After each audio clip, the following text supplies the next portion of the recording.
whether you're joining us on YouTube, Facebook, on the website, web stream, or on radio all across the country. Welcome to Room 592, where we unleash the truth. Ladies and gentlemen, what a historic 5 to 6 months it has been. And I must tell you, the journey is almost complete. We will talk more about that later. But for now, it is a pleasure, a privilege to introduce to you all, ladies and gentlemen, a fine gentleman, a doctor, someone who I call with greatest of regard a brother, a humanitarian, and a person whom a year ago the newspaper carried a headline that says, a brilliant neurosurgeon and an undeniable patriot, Dr. Amarnath Dukhi. Doc, welcome to Room 592, sir. Thank you, Yo. Thank you. Thank you for your kind words. It's my pleasure to be here. And I will want to start off by saying maybe we can dissect it. It's a play from Well, words there. we will leave that to the doctor to do. We're going to unleash it and then you can dissect it. Leonard, how are you, my friend? A little better. Today was a little thing. I felt a little dehydrated today, but guess what? Not giving up. It's simple. I think I'm just doing what I have to do. And but it was a little difficult today. I'm talking. I joined the show and I became dehydrated. My mouth was dry. I presume that's all part of the stuff that's happening. I guess I'm having it a little more severe. Great. Well, Leonard, we have a doctor in the house, and all the pretense you normally put up about not being too well and about having COVID, the doctor is going to quickly pick you out and call you out for those kind of things. Yes, But yes. anyway, jokes, I think so. joke, jokes aside, Doc, we welcome you to this program because, while we have been focusing on politics and all of that, we do know that mainstream health, and especially the niche kind of health that I would say, father and grandfather in this country, the healthcare, neurosurgery, and that kind of thing is quite new to Guyana. You are Guyana's first neurosurgeon. You are Guyana's headliner in terms of this field, sir. And recently, you would have done one of Guyana's, well, not one of, the first successful transplant surgery upon somebody's skull, upon the head of one of the patients, I think originating from Essequibo. Doc, we wanted you here tonight. And we wanted you for many reasons. One is to talk about the work you're doing, but more for you to tell us as well what might be some of the tips and tricks, what might be some of the warnings you would give to the general population and so on. But before we get to the free advice, because Leonard, Doc is not going to send a consultation bill here tonight. This is free. This is what he does. If it's one thing I know of the gentleman, he is a humanitarian as well. Doc, tell us a little bit about this very difficult, a recent successful surgery that you were able to perform, and I must say by God's grace and your good work, on this skull transplant for the Essequibo patient. Tell us a little bit about it, and tell us a little bit about the excitement you have in your field, sir. Thank you, Yo. First, I must say that I'm an instrument of the Lord, and whatever I do, I'm guided. So the success was something that comprehensive work. It was a 23-year-old female that, when she was about 12 years old, started to notice part of her skull on her left side of her head was indented, and as she grew older, that was progressing. It took with it into her head, the orbit or her left eye. There was some sort of asymmetric facial disorder that prompted her to seek medical advice in her area, which is Essequibo. I thought if I can remember well, she saw a few doctors in Essequibo, Saudi Hospital, etc. And she they probably couldn't. It's a very rare issue, and they couldn't have diagnosed her properly. So she continued to live, and the defect continued to get worse as the disease was progressing. Eventually, she started to have some of the complication of the issues that she was having, and that mostly were headaches, vision disorder, among some other smaller symptoms.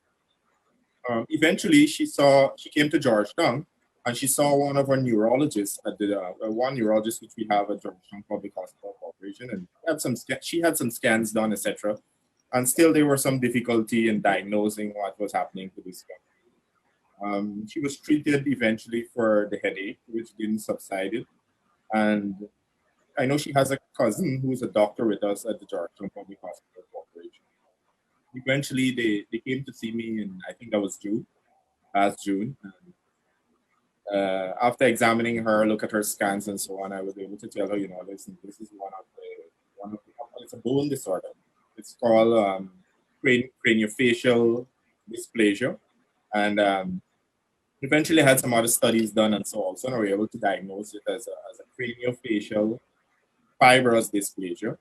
So basically what's happening here, Yog, is that part of the healthy skull start to convert itself into fibrous tissues, changing its original osseous structure or bony structure into fibrous tissue. And that is weaker, they are prone to fracture, and of course deformities. Now what was really happening here, what was producing her headaches, was that the skull was convoluting, it was going inwards, and actually what it was happening, it was compressing her frontal lobe. Now her frontal lobe, more so, she's a right-handed patient, so her left hemisphere is her dominant hemisphere. So it controls a lot of her cognitive function, and what we like to call eloquent areas of the brain are more to her left side than to the right side. So if you're right-handed, your left hemisphere is considered to be your dominant hemisphere. And if you're left-handed, then the right hemisphere is considered to be your dominant half of your brain. In this case, it was her dominant half that was affected. Eventually, I explained to them, no, this is what's happening. Some of the further complication that could have happened was that she could have developed ischemic changes to the brain, eventually to brain damage, which would have eventually led to issues such as seizures, paralysis, and etc. So I knew then that, we had to act.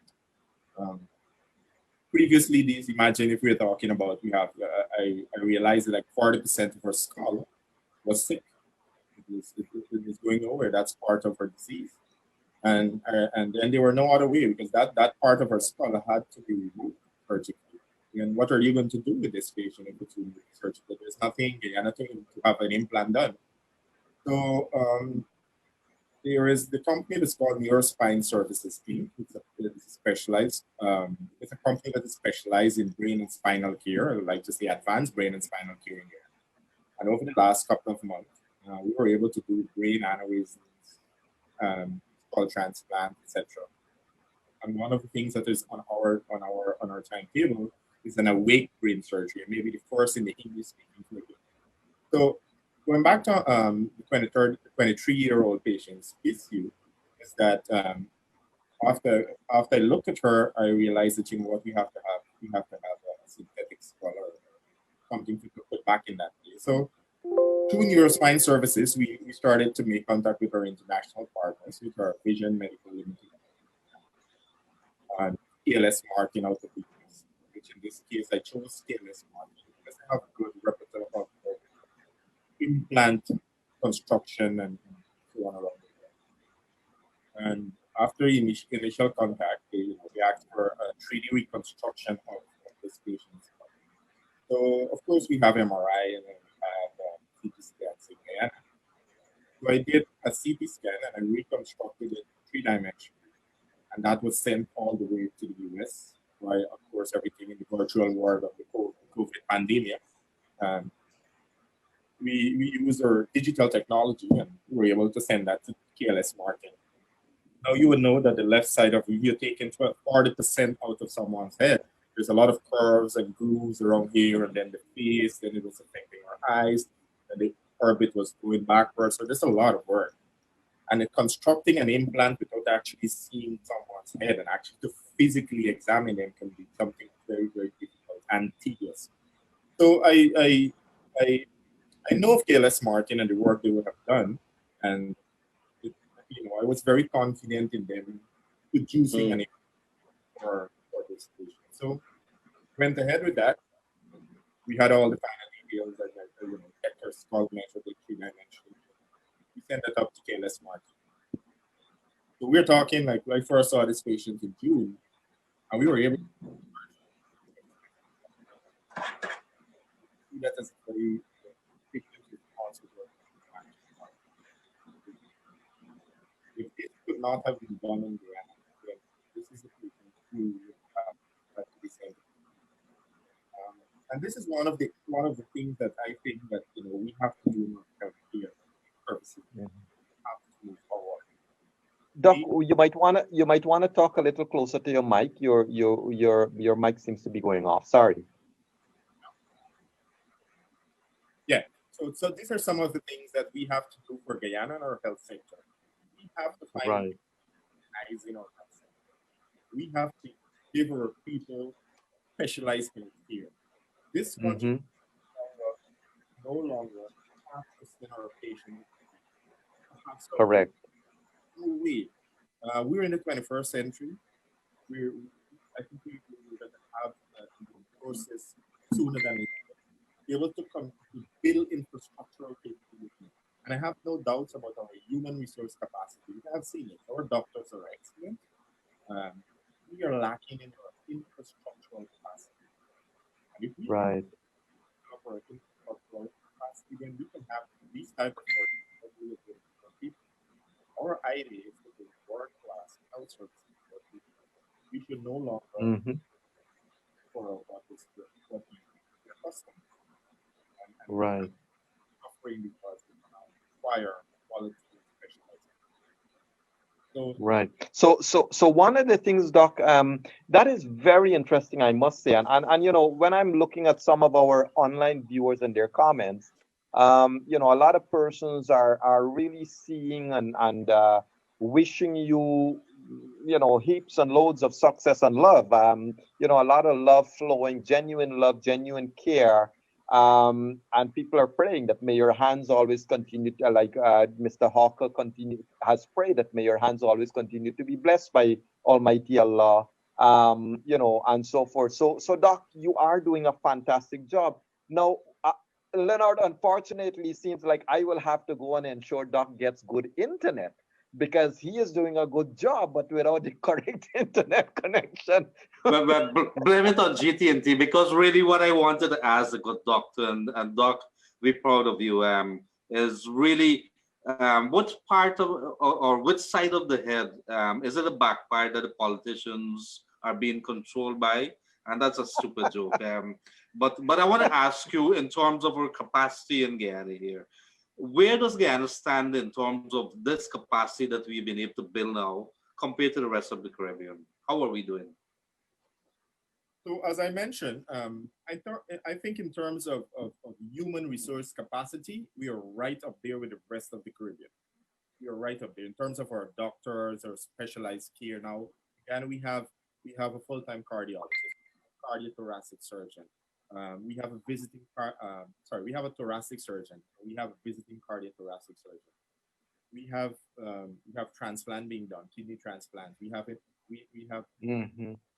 general surgery and surgical interventions being done, orthopedic joint replacement.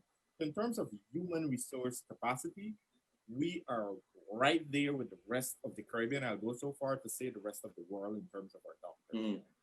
In terms of our infrastructure, we are lacking. And we are seriously lacking of infrastructure and some of the more modern medical technologies that we need. And I'll say it here because I've said it before. I'm of the opinion that Georgetown Public Hospital offers an unlimited capacity in terms of an infrastructure. In terms of its infrastructure, we need to have a new hospital where we're going to specialize care. Georgetown Hospital just celebrated over 100 years of existence. So you can think that hospital was built to suit medicine more than 60 years ago. Now, how can we fit? Medical care has revolutionized itself over the years, and you all know Right. that. Things that we're doing now, we could never have thought of doing it 50 years ago. So you have an infrastructure that you are cutting and fix to suit what's happening now. For me, that is not it's not financially feasible. It takes a lot more money to do that. Instead of we taking that Mm-hmm. to meet the 21st century coursework medical expertise. That is what Right. I think that's just one step of specialized care. But I also think that we should not always look at specialized health care as our dominant or where we should press all our resources to. We have to go back and look at the primary health care and preventative medicine. If we can set up a system in there where we have good, so I like to call it medical census. Mhm. And I medical census as the following, where we have our populations, we have 10 regions. Let's go to region 6. My love is there, my roots is there, and let's use region 6 as an example. And we do a medical census. Let's do a national census. That's all we need to do. And we know Mm-hmm. population density like in region 6, and we calculate that. And we divide it among the centers that we need, 6, so that every health center or every diagnostic center, every whatever we built can control a population, let's say, of 1,000 people or even 2,005. And we have enough primary healthcare practitioners in this country, and we put them, Right. we capture things like diabetes, we capture hypertension. So we have, and if you capture them early by prophylaxis, and you do early good prophylaxis, then you're going to avoid all the complications that get to Georgetown Hospital. Strokes will Right. not end up what we usually call the head stroke. Will not here. If you have good pressure control, good diabetic blood sugar control, there's so much you can do in preventative medicine, and you're going to take that weight off our tertiary institution. We have to go back. We have to go back and create a very vibrant primary health care system in this country, where we're going to practice a lot of preventative medicine, capture our patients that are likely to suffer from the complications of their chronic non-communicable diseases, and then it's going to be so much better. That's my little piece, and that's how I see things. I do have a master's in primary health,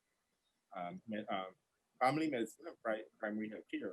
So I have some knowledge in terms of preventative medicine. So we have a lot of work to do. I have a very vibrant young president who has a lot of ideas for the health sector, and I do hope that these can be implemented sooner or later. And of course, we can have more of these type of surgeries. Right. So Doc, to put it all together then, while we have a way to go to have our capacity in terms of buildings and stuff like that, infrastructure, sorry, while we have a way to go, it is not something that is out of our reach, and it is not something that is far out of our reach. It can be done and done in fairly short order, can't it? Absolutely so. Absolutely.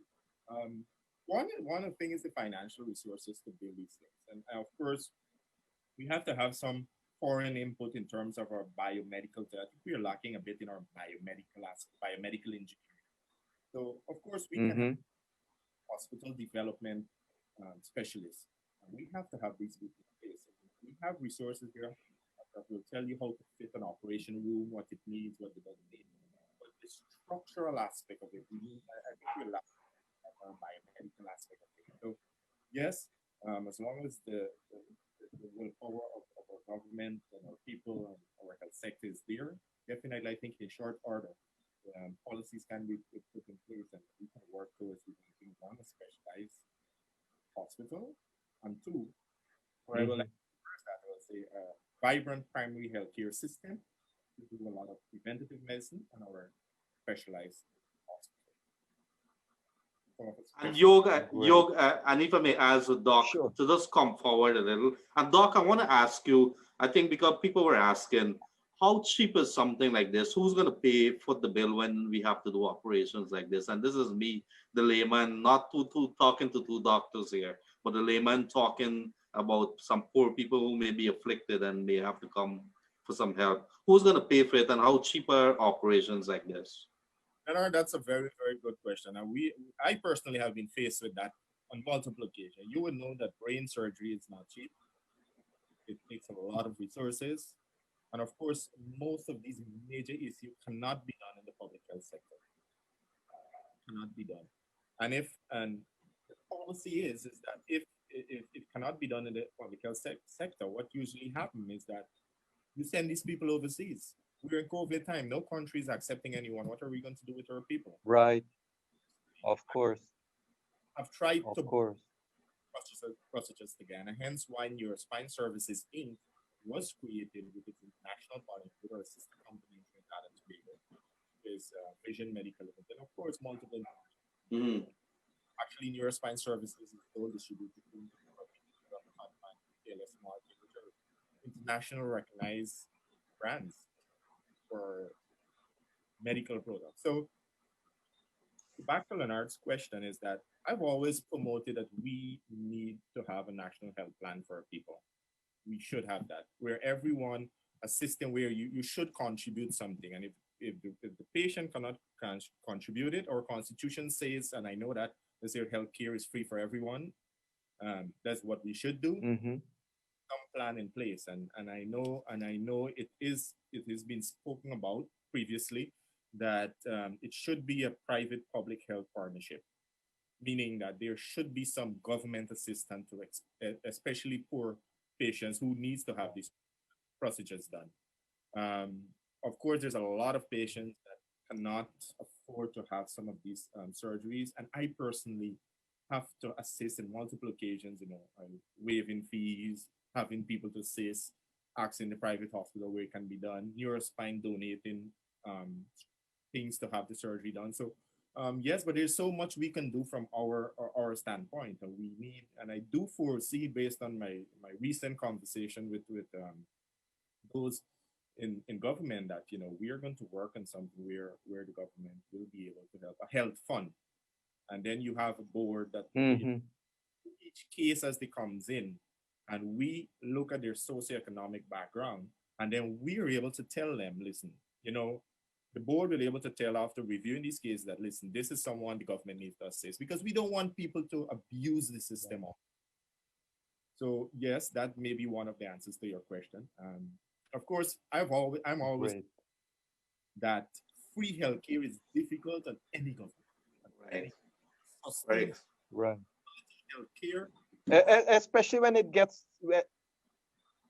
right, especially when it gets to this specialization part, right? Because one of the things I think, Leonard, one of the things that I think countries like Guyana has to continue to debate and argue and battle with is that in part, the private health systems and private business, for example, are going to help to drive innovation, whereas the public businesses and public health systems are going to basically provide basic care Right, or right. good care. Now, when I say basic, I don't mean negative. I mean good care. But Doc, to that point, Guyana is fortunate that it has a good mix of private and public health care, don't you think? Absolutely, absolutely. In any country, especially in our country, where public health is free for citizens, and there are some people who don't want to go to the public health sector, or they don't want to assist to the. Mm-hmm. There's a lot of people who are scared to go to the Georgetown Public Hospital Corporation because it's actually the COVID center. It's the COVID center. And although we have things in place in terms of separating those COVID patients from the rest of the population in the hospital, and we also have system in place in the types of surgery we have cases emergency, we're still skeptical.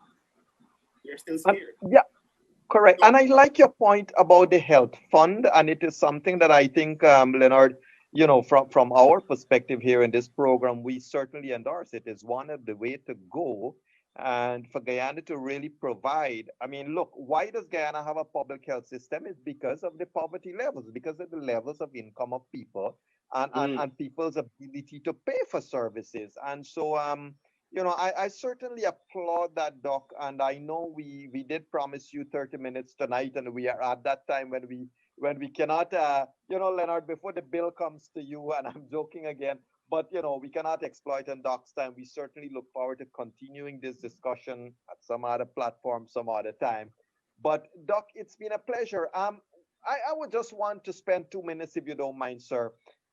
If you could tell us a little bit of, what are some of the basic do's and don'ts that as a population we should be aware of that could avoid some of the more simpler challenges that people put to you. I mean, simple thing like our posture, simple thing like stretching. I mean, what might be some of the things that you would tell people incorporate this in your daily habit? So that's from my area of work perspective. Yes, yes, Let's start from the head and then we go to the spine. You spoke about sure, posture. Of course, some of the things you cannot simply prevent, like for example, a brain tumor. You don't know when that is going to happen, like any other area of your body where you will have a mass growing. So, what we will, in that sense, we'll tell them, always the basic stuff, healthy lifestyle, keep, what to eat, what not to eat. Of course, and that's where our primary health care comes in. Um, of course, two of the main issues you have faced here is diabetes and hypertension. We have had multiple patients, although I don't really do cerebrovascular accident or what normally called stroke. We still end up seeing a lot of them, especially if there's a hemorrhagic stroke where there's blood in the brain, among other stuff. So right, we could capture these patients, and our health culture in our population also is very bad. And I think one of the things with that is educating them. We have to educate our people, and that's why I've pushed so much that we should have health medical census. So use our national census, and then we have the same small areas where you capture a certain amount of people in a clinic and you review them. Because, for example, you are hypertensive and diabetes, two of the most popular chronic non-communicable diseases. The complications of right. those are stroke in the head, rupture vessels, blockage, Wow, lead to cardiovascular issues also, so heart condition. So if you can stop someone who has a genetic markup to have diabetes because of family or hypertension or so on. They have some relation.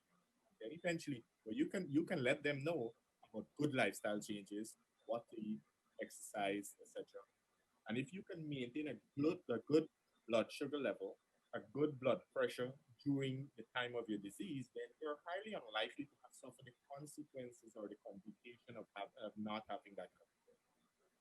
So that's right, because I found that those are very prevalent for Black people. In terms of the spine, there's a lot of issues. And one of the major issues with our spine is bad posture, as you correctly said. Bad posture leads to early, and even let's not say early, degenerative spinal disease. So we are, Leonard is sitting there, but he's bending his head continuously into the computer, and he's working, he's a journalist, and he's typing. He takes no break for 3 hours.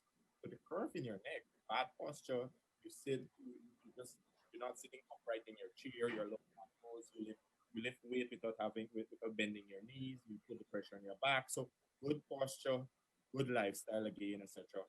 are some of the things that we should do because degenerative spinal disease is something that I've seen continuously over the years. And of course, our traumatic injuries. We cannot preach enough in our population to drive safely on the road, be careful on heights, etc. hmm, I've seen multiple of those are so of course, it comes back to educating our people of good health practices. We have to educate them. So we right, could start our primary health care program up and running. It's part and parcel of that. You educate your people. You tell them what hmm, not to do to prevent this and to prevent that. And you have talks. And you talk to them on a monthly basis. You identify the population that is high risk and you speak to them. And you educate them. right, right.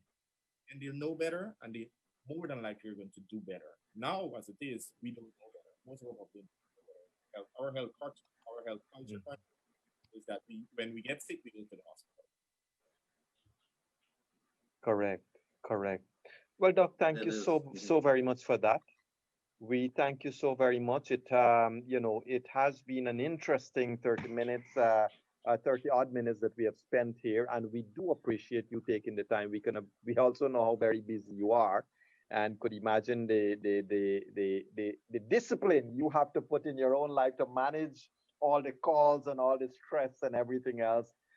So, and I must say, Leonard, having the doctor in the house makes us also start to sit upright, right? And you want to straighten your back up and No, stuff. no, no. It's good because what he's saying, unconsciously we do a lot of things that we may not have an idea the implications of that, and it's good. It's good for us to be Of course. reminded. Of course. Doc, thank you so very much. It's been a pleasure to have you here, and we look forward to future engagements with you, sir. My pleasure, Leonard. Thank you. Thank you for having me. Thank you, sir. Thank you. Thank you. So, So, Leonard, Yogi, that has been a very interesting yeah, discussion. I like that, man. And we should Yeah. all be very proud of some of the capacity that we have here, some of the people that we have here, and it's so very good to hear that we have built this capacity. I think when you're talking about doing those kind of surgeries, you're looking at maybe overseas, Trinidad and other places. Knowing that we have that Oh, yeah. capacity, that was a very good thing. I really like that. I really like that. I'm proud of him. Apparently, he trained in Cuba too. Yeah. Very good. Well, he started off, remember, he started off from the usual, and then he went to do his specialization. Kaiser News, actually, ladies and gentlemen, Kaiser newspaper, that is, a little while back, published a wonderful Charmin Granger, I think, article, special person, on September 29th, 2019. Published an excellent article on Dr. Amarnath Dukhi that gives a perspective of his background, where he's from, his studies, and so forth. So that's a nice reference point for the good doctor.